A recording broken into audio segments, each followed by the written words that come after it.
అనగనగా ఒక రాజు, ఆ రాజుకి 7 కొడుకులు. వెటకెళ్ళి తెచ్చిరి 7 అందమైన చేపలు. ఎండలో పెట్టిన చేపలు ఎందుకు ఎండవయ్యా? కథలో దాగిన కారణ తప్పవయ్యా చేపమ్మా. చేపమ్మా చేపమ్మా ఎందుకు ఎండలేదు? నన్ను ఎండలో పెట్టినా ఎందుకు కావలేదు? గడిమేల్పు తినలేదు అందుకే నేను ఎండలేదు అని నవ్వుతూ చెప్పింది చిన్న చేపమ్మా.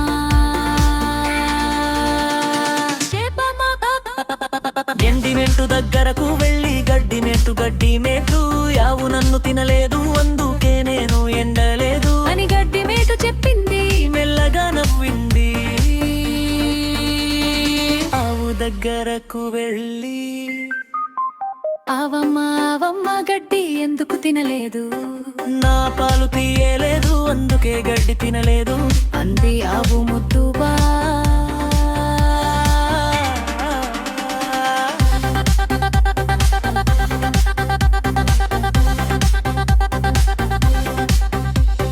పాలు తీసేవాడిని అడిగారు, పాలయ్యా పాలయ్యా పాలు ఎందుకు తీయలేదు? మా పాప ఏడ్చింది అందుకే పాలు తీయలేదు అని చెప్పాడు పాలవాడు ప్రేమగా నవ్వాడు. పాప దగ్గరకు వెళ్ళి పాపమ్మ ఎందుకు నువ్వు ఏడ్చావు? చిన్న చీమ కుట్టింది అందుకే నేను ఏడ్చాను అంది పాపాడుతూగా కన్నీళ్లు తుడుచుకుంది. చీమ దగ్గరకు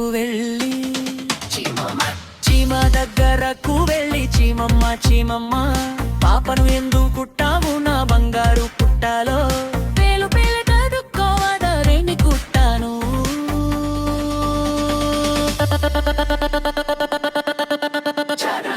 చీమ దగ్గరకు వెళ్ళి చీమ దగ్గరకు వెళ్ళి చీమ దగ్గరకు వెళ్ళి చీమ దగ్గరకు వెళ్ళి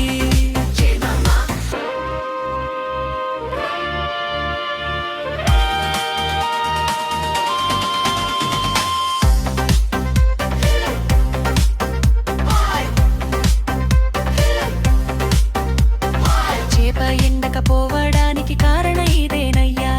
గడ్డి తినని ఆవు నుంచి కథ మొదలైందయ్యా. పాప ఏడుపుకు చీమ కాటు అన్నీ కలిసిన కాదా. అనగనగా ఒక రాజు ఎరుకుడు కొడుకుడు